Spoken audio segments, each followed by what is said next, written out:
దేశంలో మీలాంటి నాలాంటి సామాన్య ప్రజల ప్రాణాలకి విలువ లేదండి. ఒక మంచి రాజకీయవేత్త కొడుకు అయితేనో, లేకపోతే మంచి ఇన్ఫ్లుయెన్స్ డబ్బులు ఉన్న కుటుంబంలో అయితే వాళ్ళకి వాళ్ళ ప్రాణాలకి విలువ ఉంటుంది. మొన్న రాత్రి యువరాజ్ మెహతా అనే ఒక 27 సంవత్సరాల యువకుడు, అతని కారు అదుపు తప్పి చెరువులో పడి మునిగి చనిపోయాడు. అది చెరువు కూడా కాదండి, ఒక మాల్ బేస్మెంట్ కోసం తీసిన గుంతలో నీళ్లు ఉండటం వల్ల ఆ గోడకు తగిలి అతను దాంట్లో పడిపోయి చనిపోయాడు. అక్కడ సైన్ బోర్డు కానీ ఏమీ లేదు. దట్టమైన పొగమంచులో కనపడక ఆ గోడకు తగిలి వెళ్ళి ఆ గుంతలో పడ్డాడు.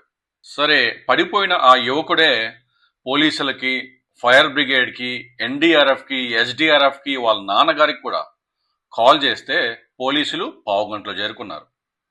మరి ఫైర్ బ్రిగేడ్ వాళ్ళు 30 గంట, ఎన్డీఆర్ఎఫ్ అంటే డిసాస్టర్ మేనేజ్మెంట్ వాళ్ళు గంట, ఇలా అందరూ అక్కడ చేరుకున్నారు.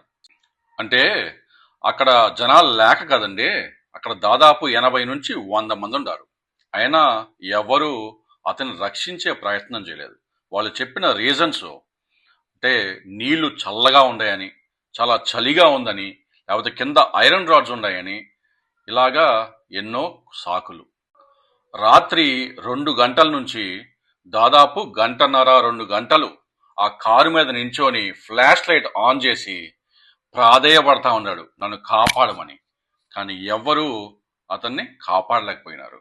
ప్రత్యక్ష సాక్షులు చెప్పింది, ఆ రెస్క్యూ టీమ్స్ దగ్గర సేఫ్టీ జాకెట్స్ ఉన్నాయి, తాడ్లు ఉన్నాయి, అయినా కూడా ఆ పిల్లవాడిని రక్షించే ప్రయత్నం కూడా చేయలేదు.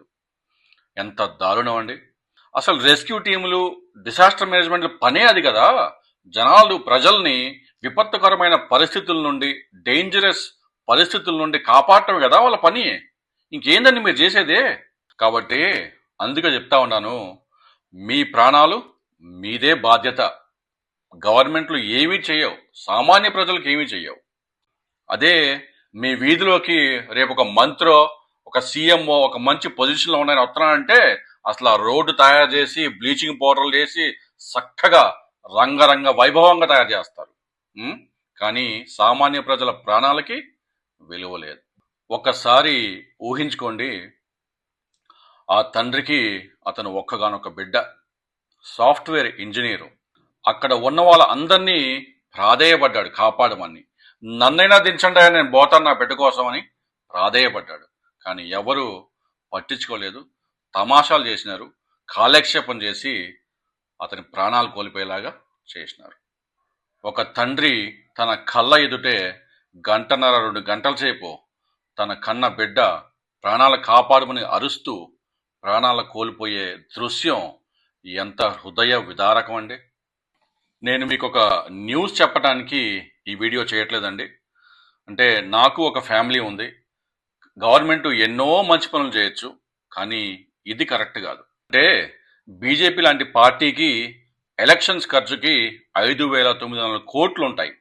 కానీ ఇప్పటికీ నోయిడా లాంటి సిటీలో ఫైర్ బ్రిగేడ్కి, రెస్క్యూ టీమ్కి, ఎన్డీఆర్ఎఫ్కి, ఎస్డీఆర్ఎఫ్కి మంచి ఎక్విప్మెంట్సే లేవు. కానీ పార్టీ ప్రచారాలకి, కుంభమేళాకి, పెద్ద పెద్ద విగ్రహాలకి, ఎలక్షన్ల ముందు ఖాతాల్లో డబ్బులు వేయడానికి కొన్ని వేల కోట్లు ఉంటాయి. ఇది వారి డెవలప్మెంట్ మోడల్. సరే, ఇదే విషయం యూపీలో కొంచెం ఆగ్రహం వచ్చిన తర్వాత యోగి గవర్నమెంట్ చేసింది ఏమిటో తెలుసా? నోయిడా సీఈఓని ట్రాన్స్ఫర్ చేశారు. సరే, మనం అసలు ఎస్డీఆర్ఎఫ్ అంటే డిసాస్టర్ మేనేజ్మెంట్ ఎవరి పరిధిలోకి వస్తుంది అని చూస్తే అది సీఈఓ పరిధిలో లేదు, అది నోయిడా యొక్క డిఎం పరిధిలో ఉంది.